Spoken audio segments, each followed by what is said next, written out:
यह विषय जितना महत्वपूर्ण है उससे अधिक समय लेकर वक्ताओं ने इस विषय को बहुत ठीक प्रकार से हम लोगों के सामने रख दिया है।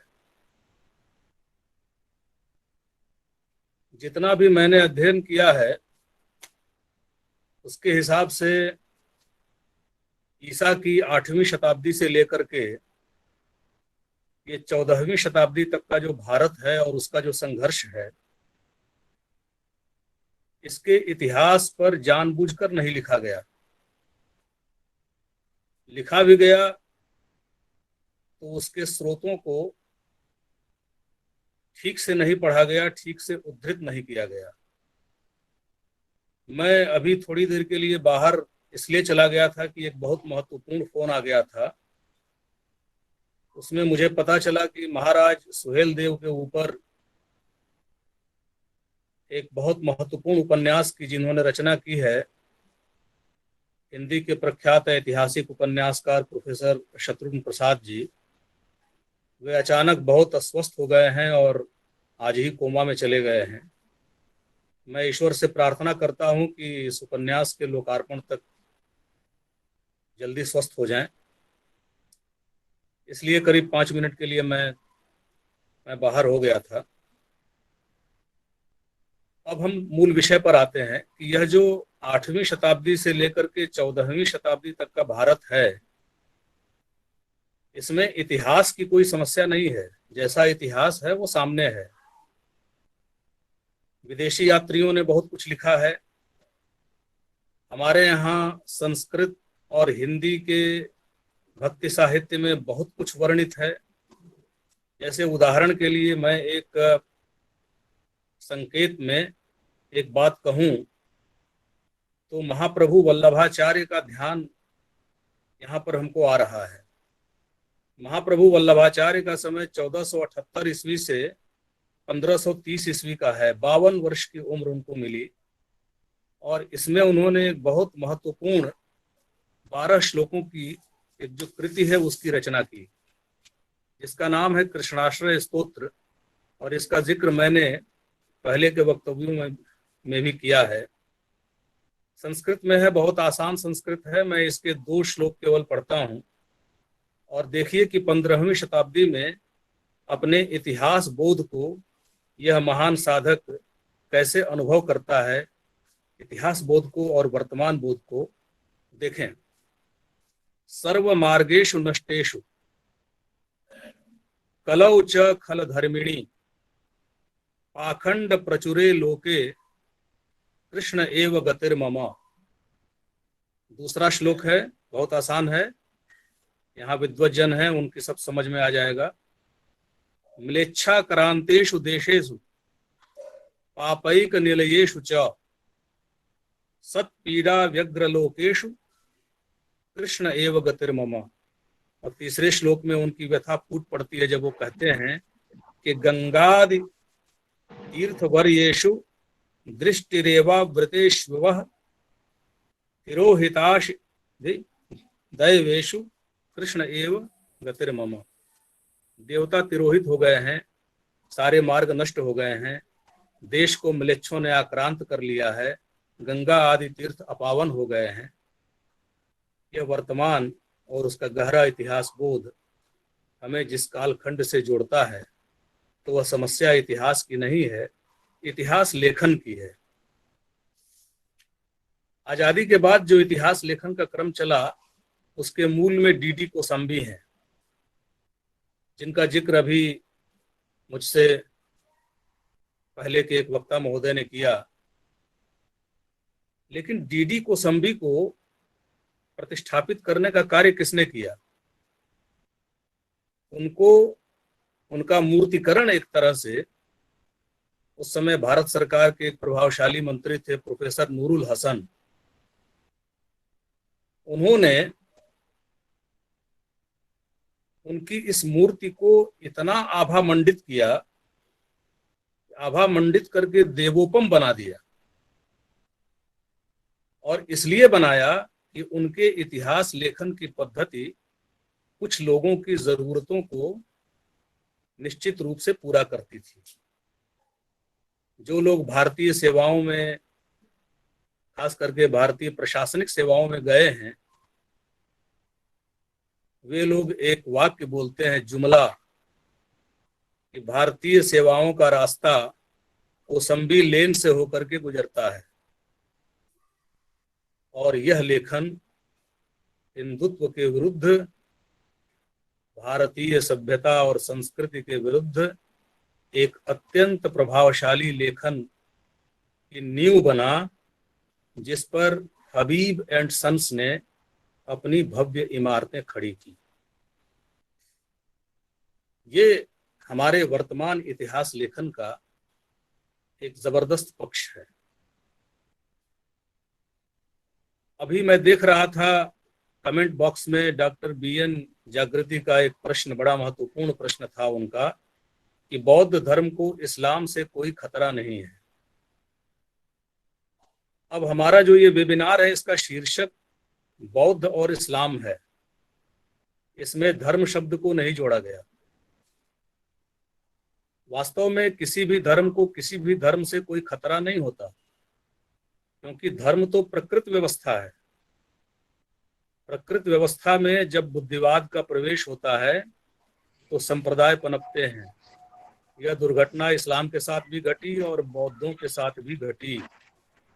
इसलिए बौद्धों को इस्लाम से खतरा है, उसका एक प्रसंग जिस पर आज मुझको बोलना है, उसको मैं बहुत संक्षेप में, क्योंकि बहुत अधिक समय हो गया है, मैं रखूंगा और आग्रह करूंगा कि आदरणीय डॉक्टर BN जागृति महोदय इस अध्ययन से अपने आप को जोड़ने की कोशिश करें और अपने अध्ययन का स्रोत भी बताएं कि आखिर बौद्धों को इस्लाम से खतरा क्यों नहीं है, जबकि इस्लाम ने बौद्धों का भारतवर्ष ही नहीं बल्कि अफगानिस्तान, ईरान तक से और बांग्लादेश तक जितने भी बौद्ध हैं उनका विनाश कर दिया और उनको इस्लाम में परिवर्तित कर दिया।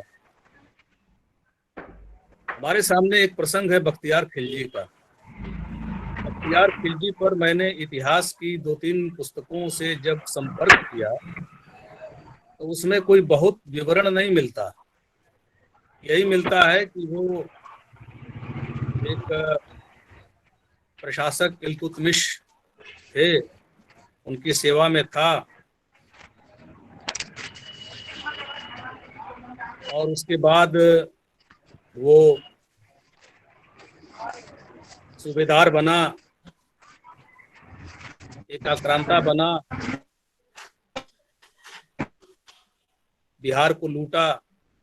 ये थोड़ा बहुत वर्णन मिलता है, लेकिन इन सब का सही वर्णन मिनहाज उस सिराज ने लिखा है, जिनकी एक बहुत महत्वपूर्ण पुस्तक है तबकाते नासिरी।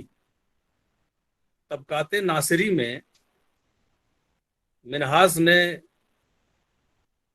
ऐतिहासिक घटनाओं का क्रमबद्ध विश्लेषण किया है, और यह वर्णन इतना ठोस है और वस्तुपरक है कि इसका बाद के इस्लामी इतिहासकारों ने, जिसमें जियाउद्दीन बर्नी का नाम बहुत महत्वपूर्ण है, उसने भी इसी का आधार लिया है। अब ये गाजी मोहम्मद बख्तियार खिलजी गिनती के कुछ घुड़सवारों को लेकर के बिहार में प्रवेश करता है। इसके बारे में मिन्हास ने लिखा,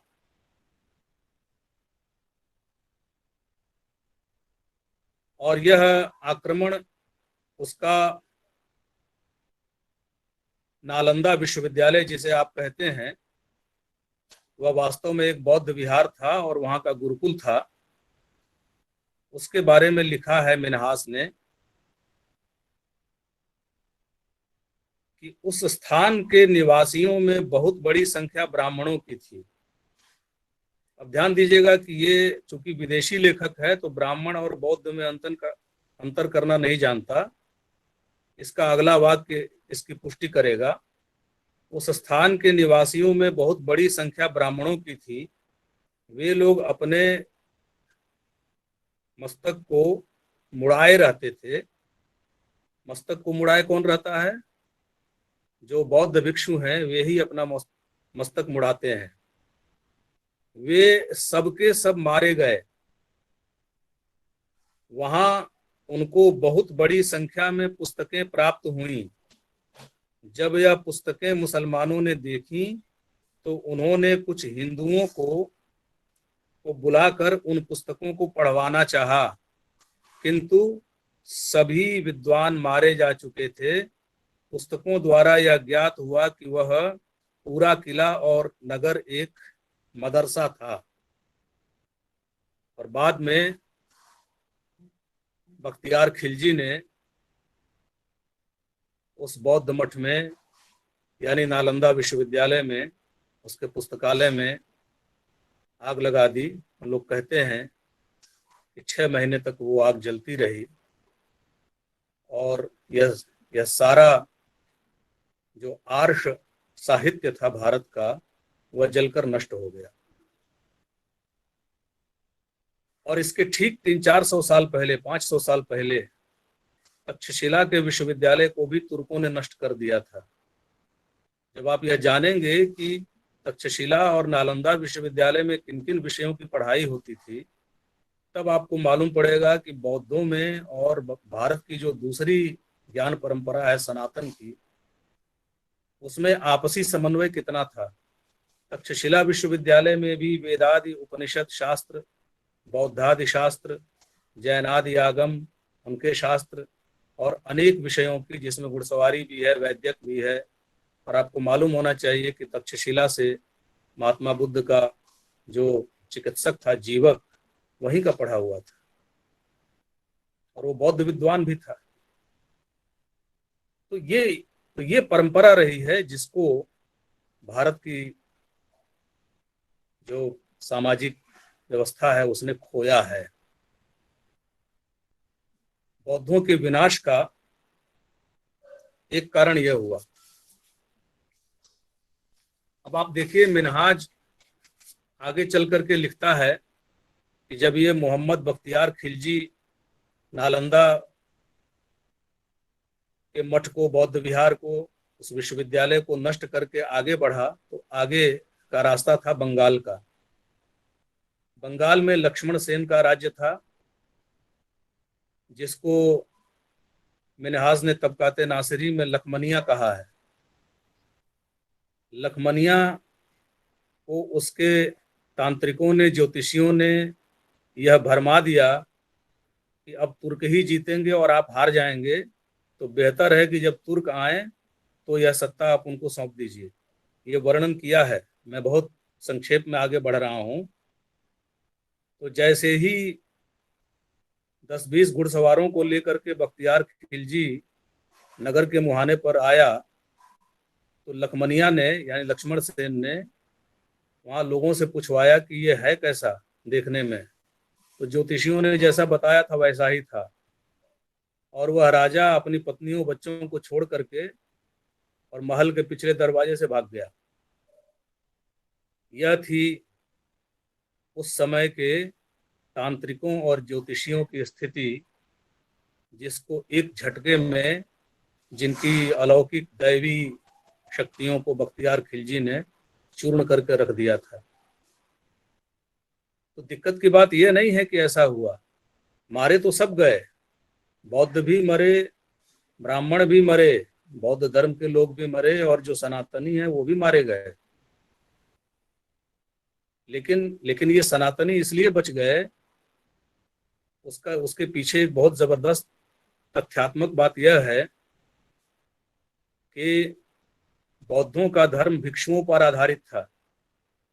और जब ये सब आक्रमण, इन सब में एक ठहराव आया और बख्तियार खिलजी असम के प्रदेश में मारा गया, वहाँ के हिंदुओं ने बड़ा ज़बरदस्त प्रतिरोध किया और बख्तियार खिलजी को वहाँ पर उसकी सेना सहित मार डाला गया। तो उसके बाद जब ये बौद्ध भिक्षु आम जनता के बीच में पहुंचे कि अपने टूटे हुए मठों और बौद्ध विहारों की मरम्मत करानी है, तो आम जनता ने इनका साथ नहीं दिया। उसके पीछे का कारण क्या था? यह जो तंत्रवाद बौद्ध मत में घुस गया था, उसने भिक्षुओं के अंदर पंचमकारों की साधना, और वह भी विकृत रूप में, भर दी थी। इनकी जो बहुत शक्तिशाली देवी थी तारा, उसको एक ही झटके में चूर्ण करके फेंक दिया था। बौद्ध भिक्षुओं का जिन जिन शक्तियों पर विश्वास था, उन सबको नष्ट कर दिया तुर्की आक्रमण में। तो इनकी असलियत जनता जान गई थी। तो भिक्षुओं को भारतीय समाज में शरण नहीं मिली। जब नहीं शरण मिली, तो ये अपने बचे बचाए कुछ ग्रंथों को लेकर के नेपाल और तिब्बत की तरफ भागे। तो जो बौद्ध जनता थी गृहस्थों में, वे सभी या तो ब्राह्मण धर्मी हो गए, या सनातन धर्मी हो गए, या वे लोग जब कुछ नहीं हो पाए तो मुसलमान हो गए। इसलिए अफगानिस्तान से लेकर के और ये बंगाल तक, खास करके आज का जो बांग्लादेश है, वहां तक जितने, उन सभी के पुरखे बौद्ध धर्म को मानने वाले हैं, रहे हैं। यह बात जो आज के नवबौद्ध हैं, उनको बहुत मुखरता से रखनी चाहिए। मैंने बहुत संक्षेप में, चूंकि समय बहुत अधिक हो गया था वेबिनार को आरंभ हुए, तो मैंने इस विषय को रखा है। इस विषय पर और वक्ताओं ने भी अपने विचार व्यक्त किए हैं। मुझे बख्तियार खिलजी और उसका जो अटैक था, आक्रमण था, उस पर बोलना था। मैंने बहुत संक्षेप में विषय रखा, आप लोगों ने ध्यान से सुना। आप सबको बहुत बहुत धन्यवाद।